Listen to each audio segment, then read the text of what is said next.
You ever look at your life and think, at least I know who I am? Like, yeah, school is draining, bills don't pay themselves, and people be lying for no reason. But at least your foundation's solid, right? The people who raised you, the stories they told you growing up, you trust that stuff. I did too, until a burnt paper towel in the kitchen blew my whole world to pieces. Let me tell you the story of the day I found out. My mom was lying to me. About everything. It started like any regular afternoon. I got home from school, starving like always, and threw some rice in a bowl to reheat. While it was spinning in the microwave, I grabbed a paper towel to cover it. But I was distracted. I don't even remember what I was doing, probably scrolling memes or dodging a group project notification. Next thing I know, smoke's coming out the microwave like it's filming a rap video. Burnt towel, fire alarm, chaos. I opened every window, waved a textbook at the smoke like a maniac, and finally got it to chill. But while I was cleaning the mess near the stove, I noticed something wedged between the wall and an old cookbook. It was an envelope, half burned, dusty, and looked like someone tried to hide it. And fail. Now I probably should have left it alone.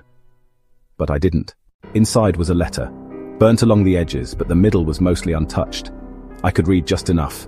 I'm sorry I had to leave you like this. I'll always love you. One day I'll come back for him. Signed, Amara. I froze. Who the hell is Amara? I've lived with my mum my entire life. No siblings, no dad, just us. No Amara. So when she came home later that evening, I straight up showed her the letter and asked, "Who's Amara?" Her eyes went wide, like ghost wide. She snatched the letter from my hand, stuffed it into her purse like it was poison, and said 2 words, "Drop it." No context, no backstory, nothing, and I wanted to drop it, but I couldn't. That night, I woke up to the back door creaking open. I peeked through the blinds. She was out there in her hoodie, tossing more letters into the fire pit. Same handwriting, same name, Amara. That's when I knew. My mum wasn't just hiding something. She was hiding me. The next morning I went into her room. I know it was a boundary crossing move, but at that point, respect had left the chat. I opened her drawer and found a folder.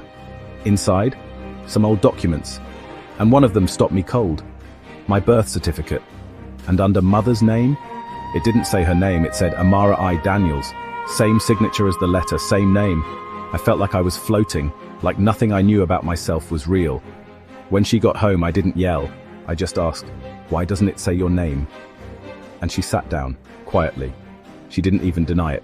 She just said, "Because I'm not your biological mother." Time froze, and then she told me the truth. Amara was her sister, my real mum. She got pregnant young, left home. No one heard from her for years, until she showed up one night at our doorstep. She was holding me, crying.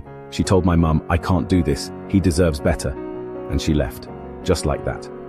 My mum, the woman who raised me, she took me in, loved me, gave me everything, but she also made a decision. Every year, Amara would send a letter, on my birthday, holidays, random Tuesdays. She wrote to check in, to say she missed me, that she still loved me. My mum read every single one, and burned them, except the one I found. She said she wanted me to grow up free, not waiting for someone who might never come back. She wanted me to feel wanted, not abandoned. And I felt everything in that moment, confused, angry, betrayed, but also grateful, because even if the truth hurt, I was never unloved. Then she handed me something, a fresh letter. This one had arrived just 3 weeks earlier. It said, "I'm ready to meet him, if he'll let me." And at the bottom, a phone number. I held on to it for days. Finally, I called. A quiet voice answered, shaky. She said, "Is this him?" And I just said, "Yeah, I think it is." We met at a quiet park. No dramatic reunion, just 2 people sitting on a bench trying to figure out if a broken thing could ever be made whole. She didn't ask me to call her mom. She didn't beg for forgiveness. She just listened and promised to be there, if I ever wanted her to be. Now, I've got 2 moms. One who gave me life, and one who made it a life worth living. And I don't hate either of them, because sometimes the hardest truths lead you to the best kind of peace.